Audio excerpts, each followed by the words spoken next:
जिससे कि अपनी एक नई क्रांति का पैदा करने की एक हमने पीड़ा। मैं यही कहना चाहता हूँ, हम सब लोग मिलके एक बार अपनी सरकार बना ले और SC ST OBC को जो क्रांति मिलनी चाहिए, जो सम्मान एक अधिकार मिलना चाहिए, उस पे हमका समय है कि अपनी वोट खराब न करे, सोच समझ के अपनी। बहुजन समाज में IDA गठबंधन की जो भूमिका है वो ये है कि भाई आज हमारे समाज को नेता लीड तो करते हैं लेकिन समाज का भला नहीं करते, और हमारा उद्देश्य है कि हम समाज का भला करें। गुलामों को गुलामी का एहसास करा दो तो गुलाम अपनी बेटियां ना हो। इनको एक प्लेटफार्म पे आना बहुत ही जरूरी है। ये सब चीज़ होए और कुछ पहल हमें भी करनी चाहिए। अगर हमारे नेता नहीं मान रहे हैं तो थोड़ा हमें भी चुनाव के वक्त मेरे इसमें मापदंड यही है कि इसमें वही शामिल होगा जो SC ST OBC की पार्टी है। मेरा बस इतना उद्देश्य है, इतना कहना है, सब एकजुट होके चलें कि अपन चुनाव लड़ने की इस अलग अलग चुनाव लड़ने के कारण हमारी सरकारें नहीं बन पा रही। इस कारण को हमने बड़े राजनेता OBC SC ST और माइनॉरिटीज़ के बड़ी पार्टियों के राजनेता मनमानी कर रहे हैं, अलग अलग चुनाव लड़ रहे हैं, तो उनको मिल करके चुनाव नहीं हो रहा है। इसलिए कुछ बुद्धिजीवियों ने, हम लोगों ने मिल करके इस काम को शुरू। हमारे इंडियंस की डेमोक्रेसी खतरे में है। हमें अपनी डेमोक्रेसी को अगर बहाल करके रखना है।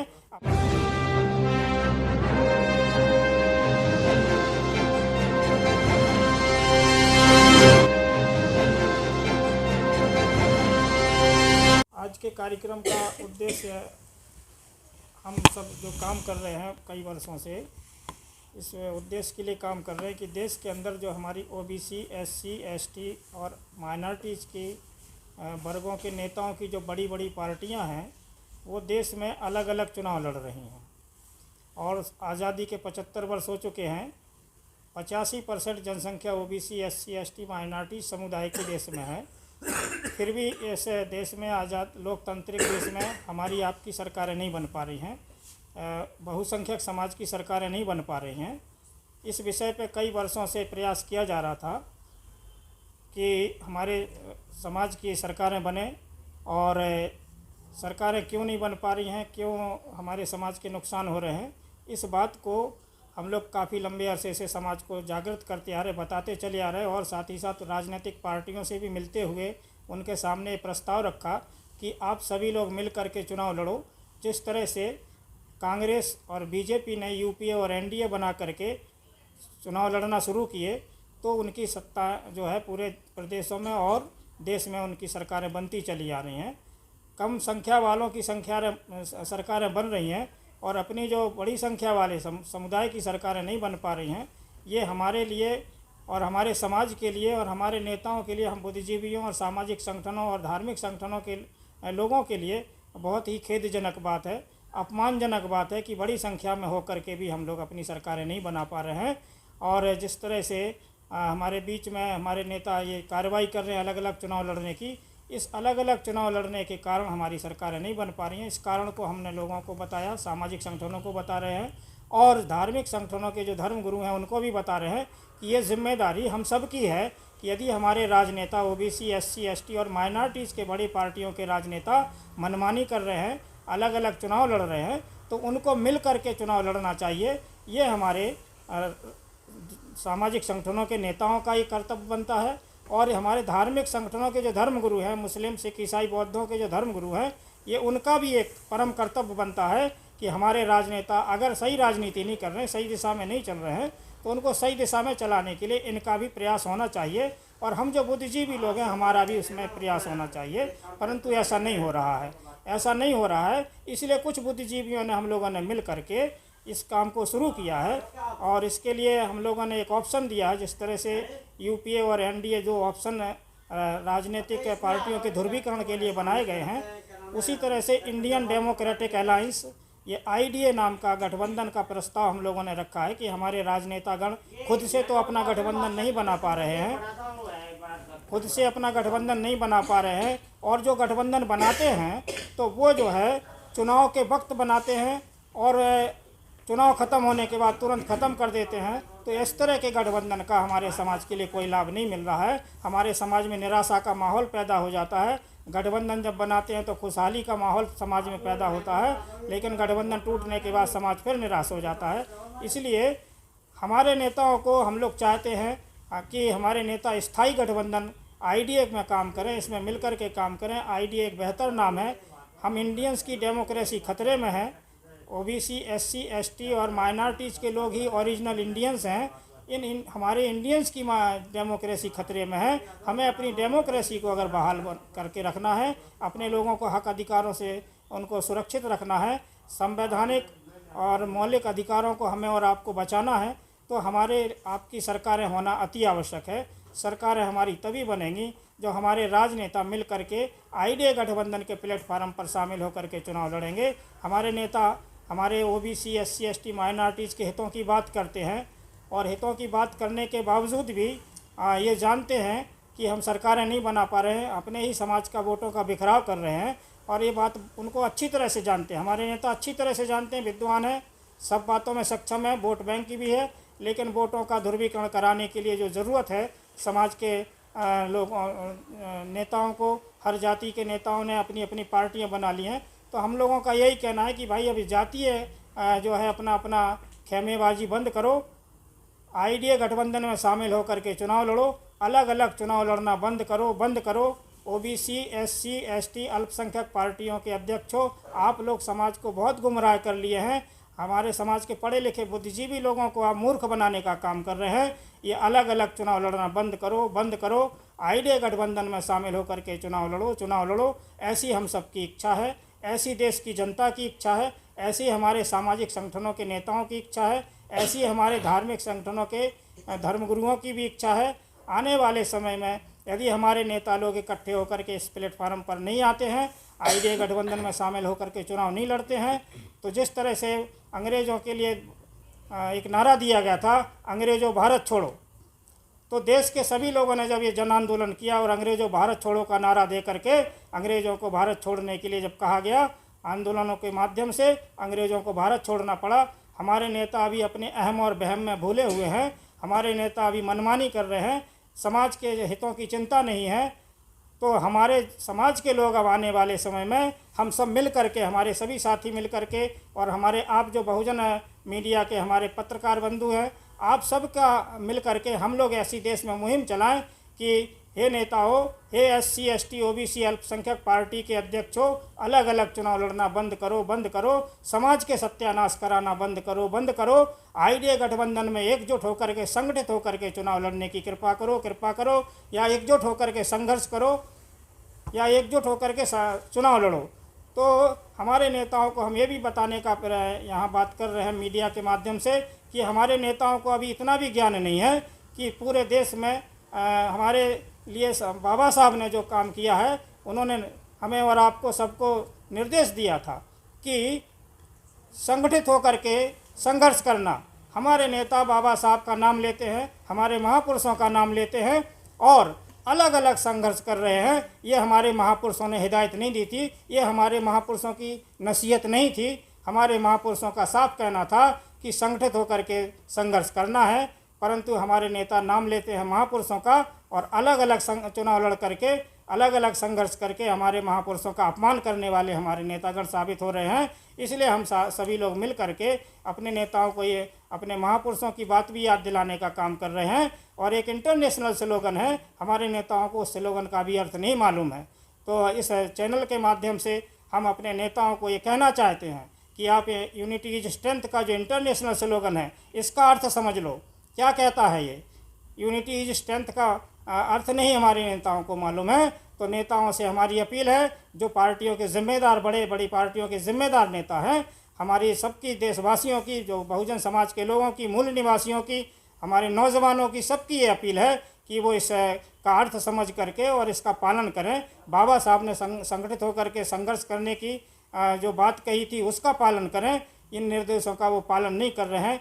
जब मैथमेटिक्स के जो सवाल होते हैं, उनमें अगर सूत्र न डाल करके अगर सवाल हल किए जाएंगे तो वो सवाल कभी हल नहीं हो सकते हैं। हमारी आपकी सफलता के लिए हमारे महापुरुषों ने और इंटरनेशनल विद्वानों ने एकता बना करके संघर्ष करने के लिए जो नसीहत दी है, इस सूत्र का हमारे नेता अगर पालन नहीं कर रहे हैं तो इनको पालन कराने के लिए हमें और आपको एकजुट होकर के हमारे नेताओं को ये नसीहत देने का काम करना है और उनसे अपील करना है, निवेदन करना है, डिमांड करना है।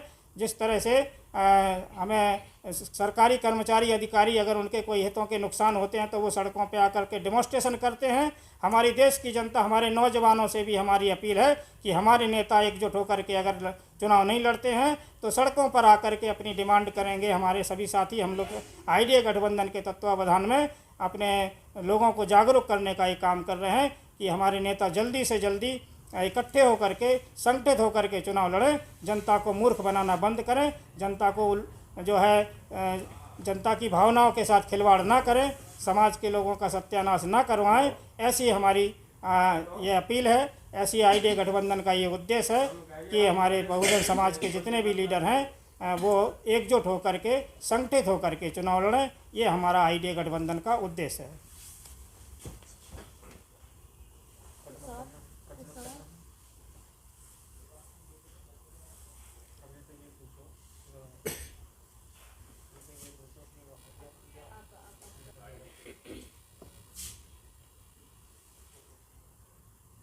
सर, जैसा कि आपने बताया कि आपका जो इस उद्देश्य है लोगों को एकजुट करने का है, अभी तक कहाँ के लोग, कितने लोग इस संगठन में आपके हैं?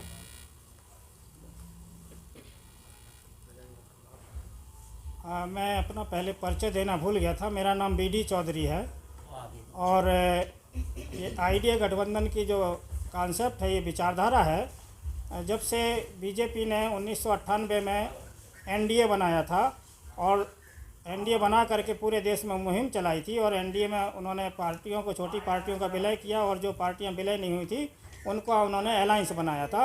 और उसके बाद इनकी सरकार बनी 2004 के बाद। जब कांग्रेस हारी तो कांग्रेस ने भी ये देखा कि हम अकेले दम पर जो है अब कुछ नहीं कर सकते हैं, तो उन्होंने भी यूपीए नाम का गठबंधन बनाया और उसके बाद पूरे देश में कैंपेनिंग करके उन्होंने लगातार सरकारें बनाई प्रदेशों में और केंद्र में भी उनकी 2 बार उनकी सरकार बनी। उसके बाद अभी 2 बार से बीजेपी की सरकार बन रही है उनके नेतृत्व की, एनडीए की।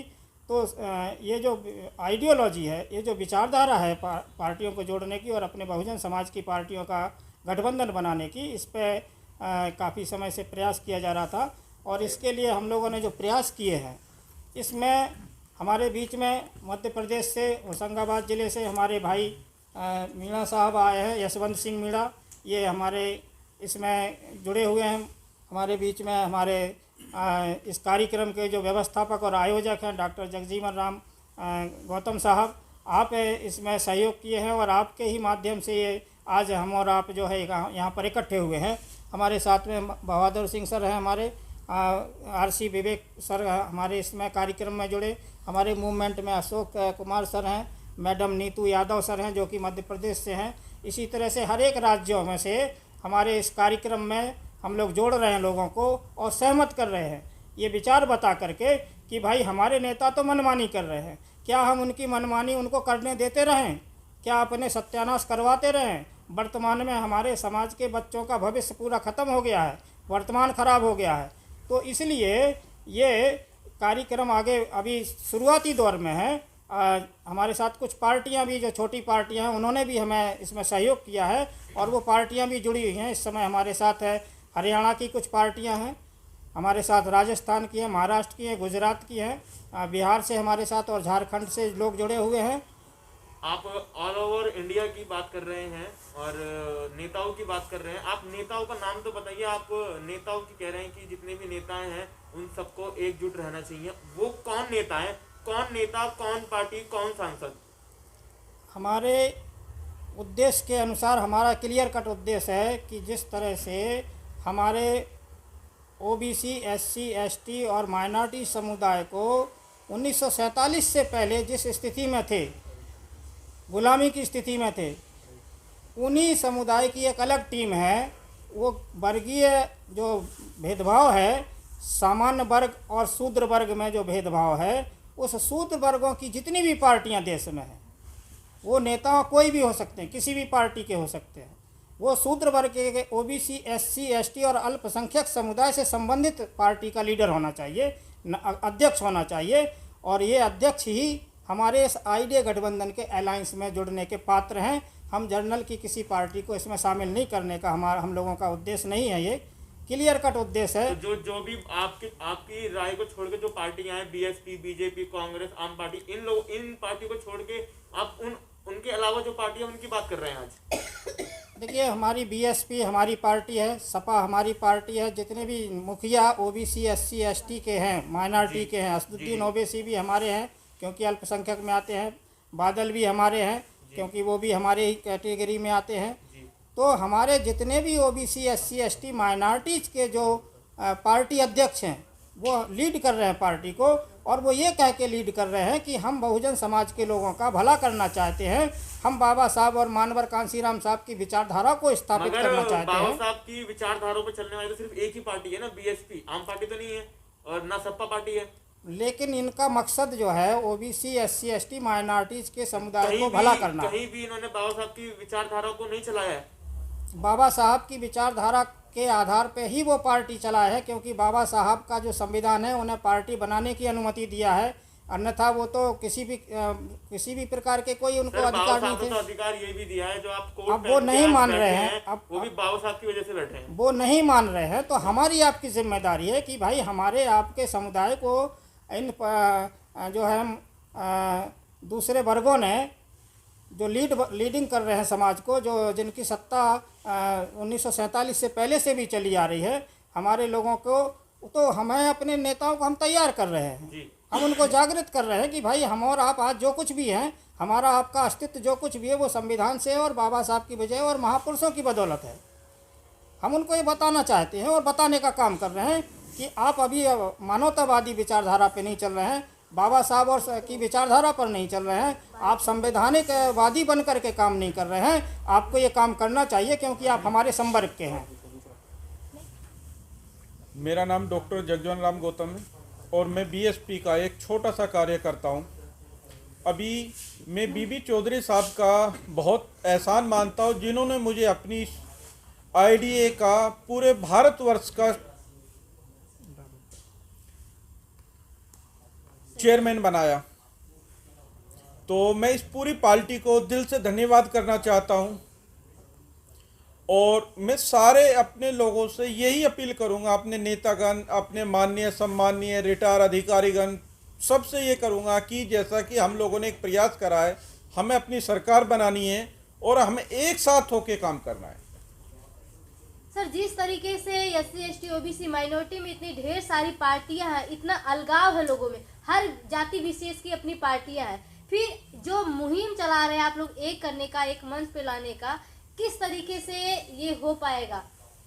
देखिए, इसमें क्या होता, प्रयास है हम लोगों का, एक प्रयास है, बाकी तो समय बताएगा हम कितना सक्सेसफुल होंगे। हमने एक प्रयास करा है, एक नई नींव रखी है और अब आप कुछ टाइम में आपको इसका रिजल्ट भी मिलेगा, देखने को मिलेगा आपको।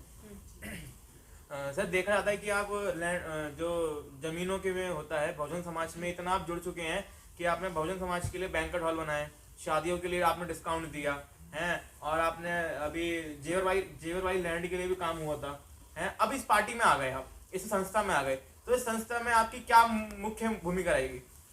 देखिए, मेरी भूमिका यही है, अपने समाज को जहाँ तक हो सके फ़ायदा पहुँचाया जाए और अपने समाज के जितने भी लीडर हैं हम उनसे रिक्वेस्ट करेंगे हाथ जोड़ के कि एक हो जाओ, थोड़ा सा अपनी एक बार सरकार बना लो। मैं तो यही कहूँगा, एक बार सारे लोग मिलके एक बार ऐसी लहर दौड़ा दे जैसा कि सोचा नहीं है लोगों ने सपने में, ऐसा हो जाए, ऐसी एक संस्था, ऐसा एक प्लेटफॉर्म आ जाए जिससे कि अपनी एक नई क्रांति का पैदा करने की एक हमने पीड़ा उठाई है। एकता की बात सभी करते हैं, लेकिन लोग आप पे विश्वास कैसे करेंगे सर? विश्वास तो देखिए मेरे पे नहीं करना है, एक संस्था, एक जो है अपनी एक एससी एसटी ओबीसी को जो हमें अपना वो बचाना है, अगर एक स्वाभिमान, अपना एक गर्व, अपना एक मान सम्मान बचाना है तो विश्वास उस सम्मान पे करना, मुझ पे विश्वास नहीं करना है। एकता में क्या है, हम सबका मान सम्मान दाव पे लगा हुआ है। बस इसमें यही कहना चाहता हूँ, हम सब लोग मिलके एक बार अपनी सरकार बना ले और एससी एसटी ओबीसी को जो क्रांति मिलनी चाहिए, जो सम्मान, एक अधिकार मिलना चाहिए, उस पे हम लोग काम करेंगे। आज के यूथ के लिए क्या संदेश देना चाहेंगे आप? मैं यही कहना चाहता हूं कि आप पढ़े लिखे युवा हो और उसका पूरी तरह से दिमाग लगा के आने वाले कल का भविष्य का निर्माण करे, किसी के बहकावे में ना आए और अपनी मिलकर सरकार बनाए। अच्छा, आने वाले फरवरी में भी और यूपी में चुनाव है और फिर दिल्ली में भी एमसीडी के चुनाव है, उसके बारे में क्या कहना है आपका? मैं यही कहना चाहता हूं कि अब जैसा कि अभी उत्तर प्रदेश का चुनाव है, बहुत जल्दी इसका रिजल्ट भी आ जाएगा। ज़्यादातर पार्टियों ने अपने उम्मीदवार खड़े कर दिए हैं, तो अब बहुत सोचने का समय है कि अपनी वोट खराब न करे, सोच समझ के अपनी सरकार बना ले। चलिए, बहुत बहुत शुक्रिया सर। जी, मेरे को लगभग बीएसपी से जुड़े जी 2019 से जुड़ी हुई हूँ और मेरी भूमिका जिला संयोजक हूँ मैं। इधर देख के बोलिए, मैं तो कोई बात नहीं। जिला संयोजक हूँ मैं, जी भाईचारा कमेटी के अध्यक्ष हूँ। मैं तो बस यही चाहती हूँ कि सब बहुजन समाज को हम लेके चल रहे हैं, सभी समाज को लेके चल रहे हैं। मेरा बस इतना उद्देश्य है और इतना कहना है कि सब एकजुट होके चले, कि अपन अलग अलग लेके कोई अभी भी यही हो रहा है, जितने भी नेताएं हैं या संगठन है सब अपन अलग अलग लेके चल रहे हैं, लेकिन मेरा उद्देश्य ये है कि सब एक होके एक विचारधारा लेके चले जो बाबा साहब ने हमें दे के गए हैं। सर, आईडीए में आपकी क्या विशेष भूमिका रहेगी? सर, मैं यशवंत सिंह मीणा, आईडीए गठबंधन मध्य प्रदेश लीडर हूँ जी। और मेरा मानना है कि बहुजन समाज में जितनी भी पार्टियां विलय हैं, उन पार्टियों के सारे लीडरों को हम लोग मोटिवेट कर रहे हैं, उनसे बात कर रहे हैं कि भाई आप सब आईडीए गठबंधन के प्लेटफॉर्म पे आकर के चुनाव लड़ें, ताकि हम बहुजन समाज की सरकार बना सकें। बहुजन समाज में आईडीए गठबंधन की जो भूमिका है वो ये है कि भाई आज हमारे समाज को नेता लीड तो करते हैं लेकिन समाज का भला नहीं करते जी। और हमारा उद्देश्य है कि हम समाज का भला करें। और ये नेता बड़े बड़े पोस्ट पे हैं लेकिन हमारे समाज को तरफ इनका ध्यान नहीं है। आज हमारी समाज बेहद परेशान है, तो इसी के चलते हमारे आईडीए गठबंधन के जो संस्थापक हैं माननीय बीडी चौधरी साहब, उनके मार्गदर्शन में हम लोग हर प्रदेश में हर जिले में अपना मुहिम चला रहे हैं। हमारी देश की जनता को जागृत कर रहे हैं, घर घर तक जा करके ज़मीनी स्तर से हम लोगों को जागृत करके आईडीए गठबंधन में सारी पार्टियों को लाने के लिए हम प्रयासरत हैं। मेरा नाम आरसी विवेक है। I retired from Air India as a engineer जी।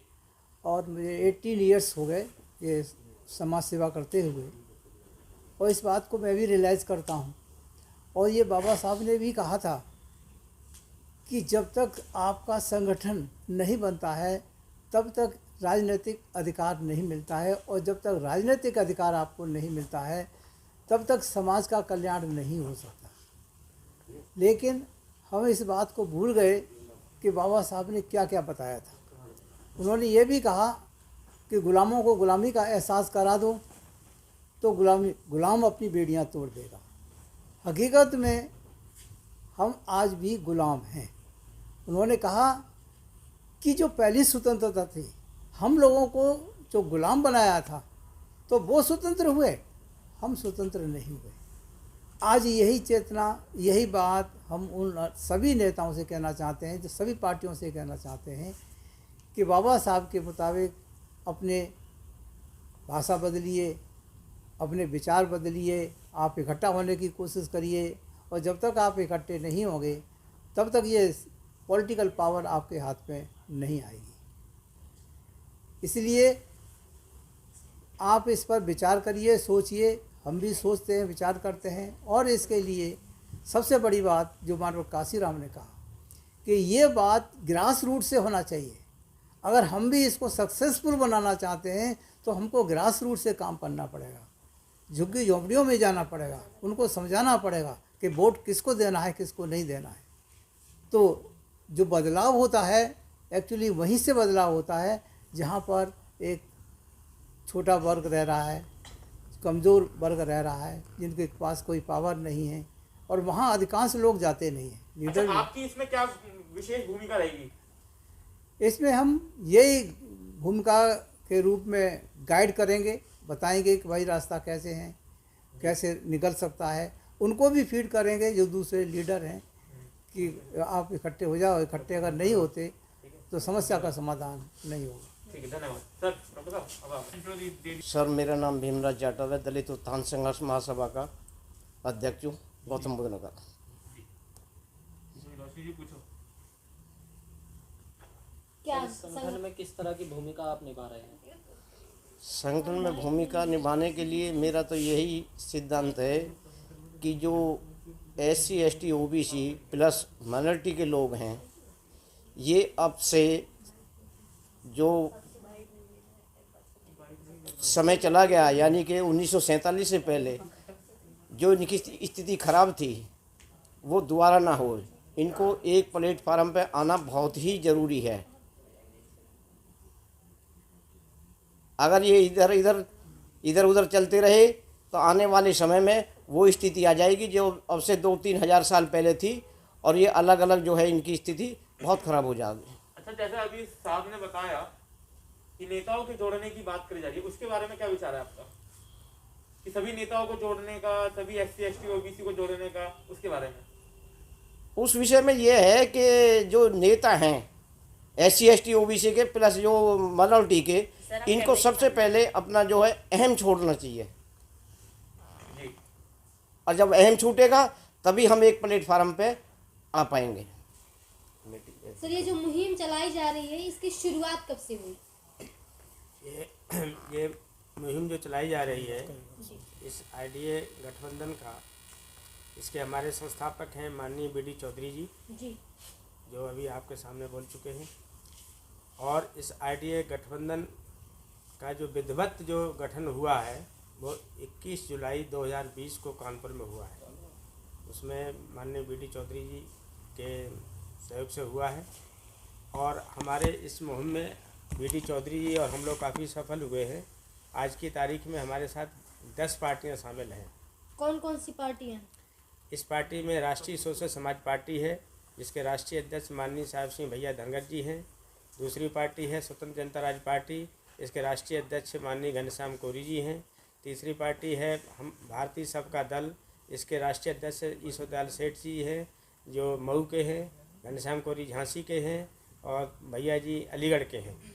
और फिर एक पार्टी है हरित पार्टी, सहारनपुर साइड की, इसके राष्ट्रीय अध्यक्ष ये जो पार्टियों के नाम आप बता रहे, ये SC ST OBC माइनॉरिटी की है या फिर और भी पार्टियां? मेरे इसमें मापदंड यही है कि इसमें वही शामिल होगा जो SC ST OBC की पार्टी का है। साहब सिंह धनगर जी पाल समाज से हैं, घनश्याम कोरी जी कोरी समाज से हैं, और जो डॉक्टर राजवीर सिंह पाल सहारनपुर से वो पाल समाज से हैं। भारतीय सबका दल के जो सेठ जी हैं वो सुनार समाज से हैं, और जो चौहान साहब हैं कानपुर के जनवादी पार्टी के, वो लुनिया चौहान साहब हैं। कानपुर के सुलेमान साहब हैं, वो अल्पसंख्यक पार्टी से हैं। वेलफेयर पार्टी के इलियास साहब हैं, वो अल्पसंख्यक समाज से हैं। और जो मतलब वहाँ पर RN मानव चौधरी हैं, वो धोबी समाज से हैं। और जो अपने मतलब क्या नाम, ये क्या कहते हैं, एक वो है घनश्याम कोरी हो ही गए, वेलफेयर पार्टी से इलियास साहब हैं। ऐसे 11 पार्टियां हैं हमारे साथ आज की तारीख में। और हम लोगों ने अभी 2022 का जो यूपी का हॉट चुनाव चल रहा है, इसमें हम लोगों ने काफ़ी प्रयास किया है। 12 तारीख को हम लोग चंद्रशेखर आज़ाद के लोगों से भी मिले थे, और चंद्रशेखर आज़ाद के लोगों ने कहा था कि हम विचार कर रहे हैं, लेकिन अभी उनका अखिलेश के साथ चल रहा था तो विचार उनका टूट गया है। इस प्रयास में कितना सफल हुए और उम्मीदें कितनी लग रही हैं? इस प्रयास में हम अभी धीरे धीरे सफल हो रहे हैं, और उम्मीद तो हम लोग बहुत आशावादी हैं। जैसे चीन का एक बांस होता है, वो बांस 3 फुट का होता है, 6 साल तक वो ज़मीन में रहता है, और 6 साल तक वो बढ़ता नहीं है। लेकिन जैसे ही 6 साल पूरे हो जाते हैं, उसके बाद वो हफ्ते 2 हफ्ते में इतना बढ़ जाता है कि वो बहुत बड़ा वृक्ष बन जाता है, बहुत बड़ा पेड़ बन जाता है। उसी तरह से हम लोग इस मिशन में लगे हुए हैं, और मैं इस IDA गठबंधन का उत्तर प्रदेश का संयोजक हूँ। और मेरा प्रयास रहेगा कि 2024 में हम लोग आप लोगों के सहयोग से हम लोग कुछ कर पाएंगे। पहले तो मैं धन्यवाद करना चाहूँगा मीडिया बंधुओं का, डॉक्टर जगजीवन राम जी का, जिन्होंने इन सभी को एकत्रित किया है, एक साथ जोड़ा है। और बाकी जो हमारे चौधरी साहब ने कहा है, उनकी बात से भी सहमत हैं हम। विवेक जी के भी विचार बहुत ही मिले हुए हैं। बस हमारा यही कहना है, जो कुछ इन बड़े लोगों की हमारी पहल है ये सक्सेस होए, और कुछ पहल हमें भी करनी चाहिए। अगर हमारे नेता नहीं मान रहे हैं तो थोड़ा हमें भी अब चुनाव के वक्त उनका सहयोग कर देना चाहिए। यही हमारा कहना है। बाकी जो हमारे महानुभाव हैं इन्होंने कह दिया है। यही आपको क्या लगता है सर कि इस मुहिम में, इस मिशन में आप लोग सफल हो जाएंगे और लोग आपकी बात मान सकेंगे? जी अवश्य सफल होंगे। अब सब जागरूक हो चुके हैं, सब समझते हैं कि कहाँ हमारा फ़ायदा है कहाँ नुकसान है, तो अपने फ़ायदे की ओर हर आदमी चलता है और धीरे धीरे हम भी सफल होंगे। आने वाले समय में सब एक होंगे और अपनी सरकार बनेगी और हमारी समस्याओं का समाधान हो जाएगा, हमारी सुनवाई होगी हर तरह से। इसको आप लोग किस तरीके से कर रहे हैं? जमीनी स्तर से किस तरीके से आप इस पे काम कर रहे हैं? ये तो जमीनी स्तर से, हमारे बूथ स्तर से भी चल रहा है, छोटे से लेके बड़े तक सभी को समझाया जा रहा है। जी। हमारी बूथ कमेटियां हैं, सेक्टर कमेटियां हैं और जिले स्तर का सारा जितना भी है प्रोग्राम, छोटे से लेके बड़े तक, इसको हम प्रोग्राम को लेके चल रहे हैं। मैं अशोक कुमार, मैं इंदिरापुरम से आया हूँ सर। अच्छा, रहने वाले आप इंदिरापुरम के ही हैं? हाँ जी। इस संगठन में आप कब से हैं? मैं अभी नया जुड़ा हूँ इसमें। अच्छा, तो आप किस तरीके से इसमें काम करेंगे? जी जितना भी सहयोग होगा उतना करूँगा मैं। आपके क्या विचार है इस संगठन को लेकर? इस संगठन को लेकर मेरे पार्टी से जुड़े हैं और इसमें अभी जुड़ा हूँ। जहाँ तक होगा वहाँ तक मैं काम करूँगा। आप किसी पार्टी से भी जुड़े हैं या फिर केवल संगठन? जी मैं समाज सेवक हूँ और मेरे संचालक डॉक्टर जगजीवन राम जी हैं और इन्होंने ही मुझे इसमें प्रेरणा दी है। अच्छा, मैंने बहुत सालों से देख रहा हूँ आपको। हाँ जी। डॉक्टर जी के साथ ही रहते हो, डॉक्टर जी की छाया में रहते हो आप? हाँ, इन्हीं की छाया समझ लीजिए। अच्छा, हाँ जी। एक सवाल और सर, जैसा कि बताया सर ने कि आप डॉक्टर साहब के छाया में या जैसे भी उनके सानिध्य में काम करते हैं, तो सर जिस पार्टी में है बीएसपी पार्टी से, आप किस पार्टी से ताल्लुक रखते हैं? जी मैं इन्हीं के साथ बीएसपी से ही हूँ और समाज के साथ।